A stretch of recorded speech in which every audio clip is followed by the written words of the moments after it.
Welcome back to the channel. It's your man Wise, and today we gotta check out not the full clip, but a small clip. Sunny hosted. She is insufferable. I know you guys don't like reviewing The View. I get it, because this is a channel, this is or a show that probably should have been on TV 5 years ago. Let's just keep it real. But we gotta review this. We gotta check this out, man, because Sunny, I mean, she loses it. She just flat out loses her mind. Like, share, subscribe. Without further ado, let's go check this out. What I don't like is this finger pointing blame game that's going on within the Democratic Party. And I've said this before. Why isn't the conversation about how Republicans can get behind a convicted felon? Why Republicans are behind this crass, I don't even have the words for it, this twice impeached former president. I think that when Republicans lost in 2020, that kind of introspection didn't occur. In fact, they refused to concede the election. They were election deniers in large part, and then doubled down on these grievance politics, wedge issues, and it turned out just fine for them. Turned out just fine because they reelected this person. So for me, I just feel like the Democrats don't need to do this. There actually was an autopsy report by the RNC in 2012 when.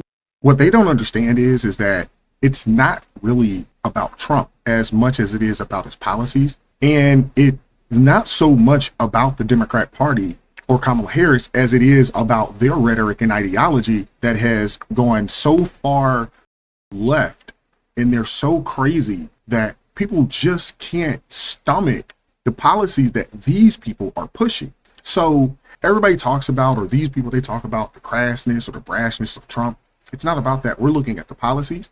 And when you look at, who he's, appointed as chief of staff, groundbreaking, first time ever, woman chief of staff. When you look at who he's placed in the borders position, somebody that's going to go in and get the job done. When you look at some of the other positions and some of the other people playing or that will play roles within this administration, the people are looking at that like, okay, finally, this country's pointed in the right direction.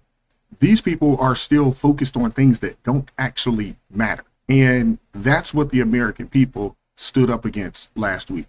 Romney won. Mm-hmm. Yeah, and the RNC did an autopsy report asking that there be more inclusiveness, and frankly, Donald Trump came along in 2016, did everything, did exactly the opposite, and won. Yeah, well, I think that, I don't think the pointing at individuals, I think the parties have shifted. Like, they keep saying tectonic shifts in the party bases and where people are. So I come down a lot to messaging because I think the focus for so many of us who would not have voted for him was what an awful person he was. And we focused on that. What we didn't realize is that wasn't going to be the motivating factor. They wanted to hear about the issues that were hurting people. I thought people would vote on women's reproductive health because that was very important to me. What I didn't account for is that it passed in 7 of 10 states that had it on the ballot, and they still voted for Donald Trump. So there were ways that I didn't see what I was missing, where I sit in my life, what people were screaming about. I was out of touch with that. Let me ask. Yeah, the fear-mongering about pregnancy terminations in comparison to the border, being open, the amount of crime that's happened because of our open border, our economy. When you look at inflation, those things matter more. And what we do know is that the current administration is the reason behind a lot of the ills of this country right now. Ask you something. Do you remember Donald Trump? Yes, I just said his name. Oh, you did? Do you remember him talking about the working class in any of his... I remember him talking about the economy. I don't agree with his tariffs. What do you remember about tariffs? Anything else? No. I remember him tariffs. saying that immigrants were coming in here to take black jobs and bringing Hispanic jobs. But did you hear anything about what he was going to do, what the plan was? So we have rehired somebody who had no plan, who's kind of sucking his thumb and walking along, and said, here, you have the keys to the kingdom. I'm sorry, I don't remember hearing anybody but his surrogates talk about what their plans were. But I never heard him really say much more than we're going to have tariffs and everything is really, really big. I don't remember him. Agenda 47's been on Trump's website for a very long time. You want to know what his plan is?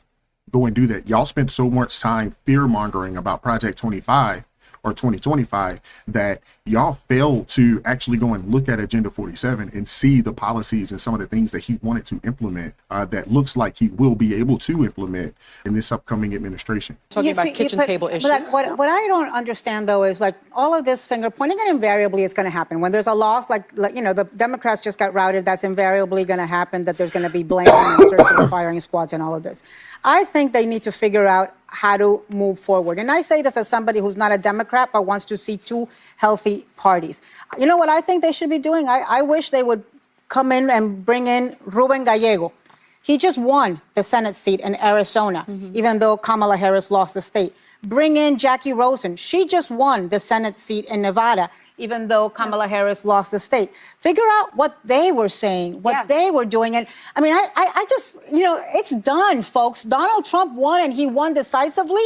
How do you look forward, not backwards, at the man who got us out of COVID, out of a pandemic, out of a horrible situation? Stop blaming Joe Biden. Eso es muy feo, muy, muy feo. Yeah, well, the thing, too, is that not only did Trump win, but Republicans won the House and the Senate. So Republicans actually have the House, the Senate, and the White House. Trump has carte blanche to kind of do almost whatever he wants to do and attempt to accomplish whatever it is that he would like to get accomplished this time around. He has the ability to do so. I'm looking forward to it.